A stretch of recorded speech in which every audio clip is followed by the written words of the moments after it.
Comrade Kiran Kumar 33వ వర్ధంతి సందర్భంగా రేకులపల్లి గ్రామంలో ఆయనకు నివాళులర్పించడం జరిగింది. కామ్రేడ్ వేములపల్లి కిరణ్ కుమార్ ప్రగతిశీల యువజన సంఘాన్ని స్థాపకుడిగా ఆయన నిజామాబాద్ జిల్లా తొలి కన్వీనర్గా ఉన్నటువంటి వ్యక్తి. అతి చిన్న వయసులోనే 23 ఏళ్ళకే ఆయన విద్యాభ్యాసం తర్వాత 29 ఏళ్ళ 30 ఏళ్ళ వయసులోనే ఆయన కాలం చేయడం జరిగింది. ఆయన స్థాపించినటువంటి ఆయన అనుకున్నటువంటి ఆశయాలు గుట్కా నిషేధం, అప్పుడు లాటరీ నంబరు 1వ నంబర్ లాటరీ అని చెప్పేసి లాటరీ నంబర్ ఉండేది. అట్లాంటి ఆ లాటరీ నంబర్లు దాన్ని వాటిపైన పెద్ద ఎత్తున ఉద్యమాలు సాగించినటువంటి వ్యక్తి కామ్రేడ్ కిరణ్ కుమార్. అట్లా ఉద్యమాలు సాగించి పార్లమెంట్లో కూడా గుట్కా నిషేధ బిల్లుని కూడా ఆమోదింపజేసినటువంటి వ్యక్తి కామ్రేడ్ కిరణ్ కుమార్. అందుకే నేటికి ఆయన్ని యువకులంతా గుర్తుపెట్టుకొని ఊరూరా ప్రతి వాడన యువజన సంఘాలని స్థాపించి యువకులంతా ఏకమై దేశానికి యువతనే వెన్నెముక, యువతే. కామ్రేడ్ వేములపల్లి కిరణ్ కుమార్ ఇవాళ సమాజంలో జరుగుతున్న చెడుకు వ్యతిరేకంగా, ఇవాళ నిరుద్యోగ సమస్య మీద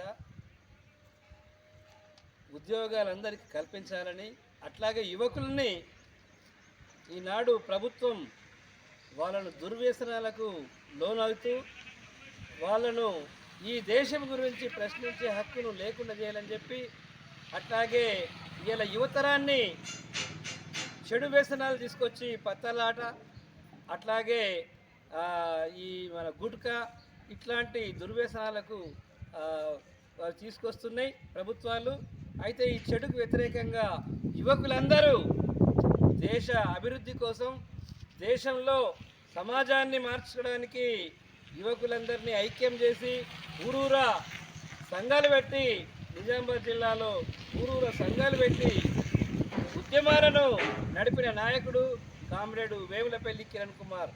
కామ్రేడ్ కిరణ్ కుమార్ తను చదువుకుంటూనే ఈ సమాజాన్ని చదువుకొని ఇక్కడున్న చెడుకు వ్యతిరేకంగా ఇక్కడున్న యువకులందరినీ ఒక మంచి బాటన నడపడానికి, ముఖ్యంగా ప్రగతిశీల ఉద్యమాల వైపు నడపాలని చెప్పి అనేక రకంగా ఉద్యమాల్ని నడిపినవాడు కామ్రేడ్ కిరణ్ కుమార్.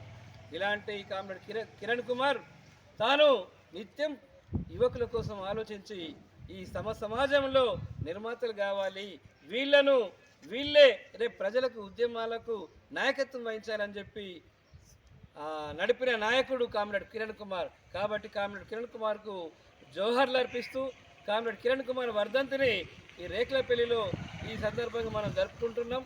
కాబట్టి అందరము కామ్రేడ్ కిరణ్ కుమార్ ఆశయాల సాధన కోసం మనమంతా పాటుపడాలని చెప్పి నేను అందరినీ కోరుతున్నాను. ఎప్పటికప్పుడు వార్తలను వీక్షించేందుకు Q9 న్యూస్ ని సబ్స్క్రైబ్ చేసుకోండి, లైక్ చేయండి, షేర్ చేయండి.